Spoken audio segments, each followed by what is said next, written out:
This week has brought a lot of stress upon people for many reasons as they work to navigate life without electricity and how they may recover when the lights do turn back on eventually. How do we best navigate this kind of stress? Therapist Carrie Krawiec from the Birmingham Maple Clinic joins us now on the Megacast to discuss. Carrie, thanks for being with us today. Of course. Thank you for having me.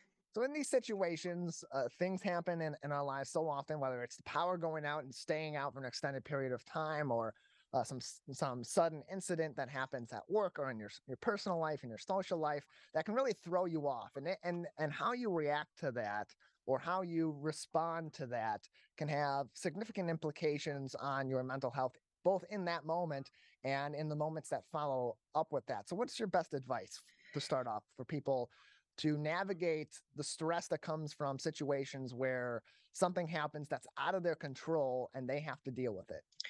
Sure. First and foremost, I think one of the most important things is to not stress about stress. The people that handle stress the best are the ones that welcome it or that understand at least what it is and that it has a purpose in our lives, right? So if something unexpected comes up, if a tiger jumps out at you and you have to run, you want to feel stressed. That stress is like the pulling the chain to start the motor of your lawnmower. So stress is what kicks us into gear to get going. Once you're going, it's fine, right? And so part of it is understanding what stress is. So stress shouldn't be for long periods of time. Stress does need to come with periods of rest, but that initial stress is actually something that's good for us. And so, at what point then does that good stress become bad stress, and how does that affect us? Sure. So when stress turns into panic, so if stress can help us prepare and plan and problem solve, that would be good. If stress turns to panic and all of our preparation, planning, and problem solving goes out the window, then that would be a bad thing. We're joined by Carrie Krawiec from the Birmingham Maple Clinic with us on today's edition of the Megacast. And so, in situations like we've seen this week with so many people, hundreds of thousands of people, and that's just the metrics from bill payers, not necessarily those that are also related to them or living with them or whatever the Mhm. situation may be. Being out of power, that can also cause a lot of stress for so many people. It interrupts their work life, it interrupts, of course, their home life. It can interrupt their social life as well, and that can bleed over to other people that are in their life as well. So as you're navigating this stress yourself, what strategies should people employ to ensure that whatever their response is to the stress, if it's positive or if it's negative, that it isn't necessarily affecting or impeding the response of somebody else? Sure. I think, an analogy that really seems to fit is that, like, just like the trees, like we saw so many trees snap, they were really responsible for many of the down power lines we had. Just like a tree, we should be flexible but firm. So if we are rigid, like a tree branch could be brittle, right? We're going to break or snap. That's going to cause a problem, but it's okay to bend and move, right? So you need to make adjustments. You need to be flexible. You need to be able, so you may have a very good plan about what you want to do, but it needs to have some wiggle room. It needs to be able to bend and adjust so that you can stay kind of upright, right? Otherwise, like we saw with these trees, you're going to snap or tip over. So in many of these situations too, Carrie, people have different ways of responding to the stress to turn it into good stress or to prevent it from becoming bad stress.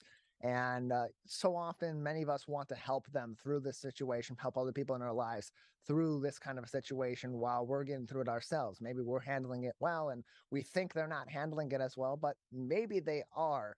What's your advice in terms of giving people that space that they need to recover and to respond from different stress stimuli themselves, versus intervening and trying to help somebody?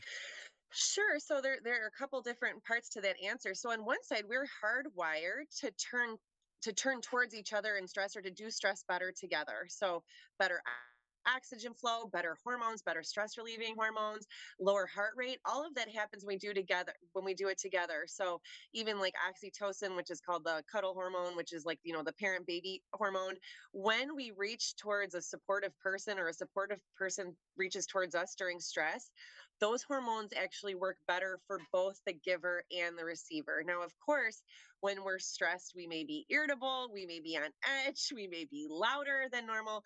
We may not be giving the signs that we'd welcome that support, nor like kind of like a live wire, we might seem like, don't touch that, but when we can get something calming with the help of another person, both people actually calm. So again having this attitude that like all stress isn't bad, that stress is actually a good thing, having some patience and understanding that it is the stress talking, it is the stress that's sort of electrifying that person's edginess. It is not the person's character, and that person is still someone you care about.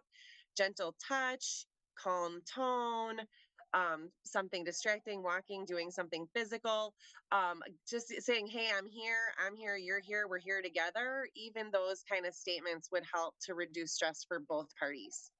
We're joined by Carrie Krawiec from the Birmingham Maple Clinic on today's edition of the Megacast. Their website is birminghammaple.com if you'd like to get in contact with them. birminghammaple.com, the website. You can also call them 248-646-6659, 248-646-6659, or send them an email, info@birminghammaple.com, for more information and for other services from Carrie and other professionals at the Birmingham Maple Clinic. Carrie, we've heard so much recently about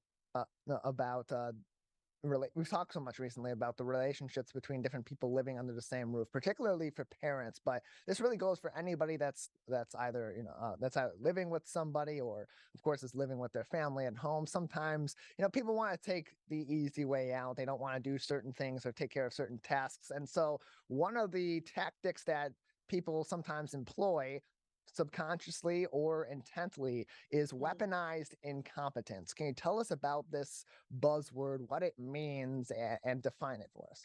So, weaponized incompetence is a buzzword or sort of a new word for probably an age old experience. So, what it is like you said, whether someone either deliberately tries to back out of a task or subconsciously tries to back out of the task, but then is reinforced for doing so by the other person picking up the slack. So, the children have been doing this, right, since the dawn of time. I don't know how to do it, right? With hope, I don't know how to tie my shoes, with hopes that the parent swoops right in and ties it, right, to take the easy road out. Well, so what's happened there is that the parent learns that the kid isn't going to do it, and the kid learns all I have to say is I don't know how, and they get their way. So what's happening though is we're seeing as adults are doing this behavior with each other too, and it's becoming especially meaningful now that households have maybe two equal earners or nearby earners in their home, with two equally demanding schedules outside of the home, but that are not necessarily sharing the responsibility inside the home, and that's still divided maybe along kind of like historical gender lines.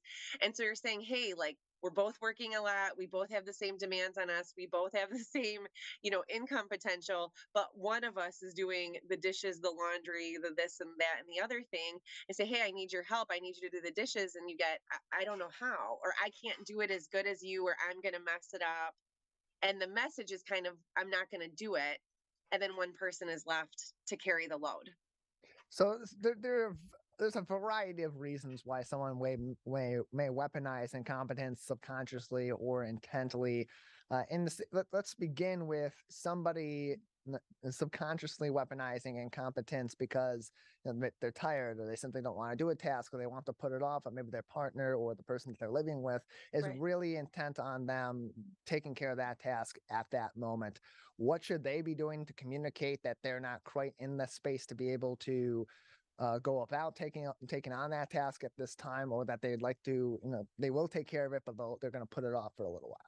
Sure, I think certainly, right, certainly communicating that, like you use the word intent, right? Like, if their intent is to do it at some later time, now is just not a good time, then following through also with that would help communicate or build trust, right? That it wasn't just a, I'll get to it later and hope later the problem solves itself, right? But if I'll get to it later and I in fact get to it later, then your partner can trust you, feel secure, believe what you say, right? Is that I think there are lots of consequences to using incompetence as a default, right? And this is exactly said. If your partner doesn't trust you, doesn't see you as responsible, doesn't see you as someone safe or believable, this is going to interfere with your relationships in lots of other ways. And one really important one is the sexual relationship of the couple, right? That often one partner needs to feel secure, taken care of, understood, valued. And if the other person is deliberately resisting chores or not recognizing them for what they are, opportunities to take care of their partner, then there's going to be a gap there. There's going to be this like, well, maybe this isn't a person that's, out for my best interest or out to lighten my load. And then how would I then reciprocate that with physical affection or, other forms of connection? So on the other side of that, Carrie, if somebody is in a situation where they expect a task to be done by somebody else, or they've had that agreement even in their household that, hey, I'm going to take care of the dishes and I'm going to take care of, cleaning the surfaces in this area of the home, and you're going to clean this other area and you're going to do these other tasks, and those tasks aren't being done, how do they address that person that they have that frustration with in a way that is sensitive to the situation, isn't necessarily accusatory of weaponized incompetence, or at the very least can bring up that, hey, I think you maybe are weaponizing incompetence to get out of this, without it becoming, just throwing jabs and maybe picking fights? Sure, absolutely. So, two of the biggest destroyers of relationships are criticism and defensiveness, and they do go hand in hand. When one person feels criticized, when one person is criticizing, the other person will naturally defend themselves. But in research, really shows that there are two of the sort of the four things that really lead to the death knell of a relationship. So, what you're asking is really important. The first is making your statement in the form of a complaint. So instead of saying, you are so lazy, you never do what I say, which is a character attack on a person's whole being. And of course, they will say, of course, I'm not lazy. I go to work every day. I do the lawn, da, da, da. So then you're in an argument, right? So it doesn't even help you. You've got criticism and defensiveness right there. The replacement would be a complaint. I don't like it when you leave the dishes in the sink. I would like it if you put them in the dishwasher, right? So a complaint is not a statement of fact, it's a statement of preference, and it's not about a person's character, it is about their behavior. And so those would be two ways to get out of argument territory and into sort of inarguable truths, right? A person's perception is an inarguable truth because it's theirs. We're joined by Carrie Krawiec from the Birmingham Maple Clinic. On today's edition of the Megacast, you can get in contact with Carrie as well as the other professionals at the Birmingham Maple Clinic by visiting birminghammaple.com, or by sending an email to info@birminghammaple.com as well. Carrie, before we let you go, any other advice today or other issues that we haven't discussed yet that our audience should be keeping in mind at this time? So I think one of them too, one of the things that comes up with this weaponized incompetence is a person that has been doing a role for very long may want it to be shared, but also holds this rigid belief that it should be done a certain way. And I think that part of delegating would be accepting, and this goes back to that like a tree, flexible but firm, right? Is that if you are going to accept someone else to do it, you might also need to accept some of the nuances of the way they do it differently within reason. If you're doing something deliberately to damage a load of laundry so you never have to do it again, that is also weaponized incompetence. But if they're doing it good enough, it's just not your way, then some of that needs to be let go, like the wind. It just needs to blow through the branches, because if you stick on that, then it's going to snap, right? The person's either going to stop doing it or you're going to stop asking them, and then you're going to be back where you started. I think the other thing is, again, using this analogy of like plants and trees, is shine the light on what you want to grow, right? That like when it's done well, even partially, you need to focus on that. Thank you. I feel so great when I come in the house and there's no dishes in the sink. That makes me feel amazing. Like really, really offering your attention to what went right as opposed to what went wrong will help build your partner's esteem and make them more motivated to please you in the future. Well, Carrie, we appreciate your time, appreciate your insight on these different issues. We look forward to talking to you again very soon. Thank you so much. I look forward to it as well.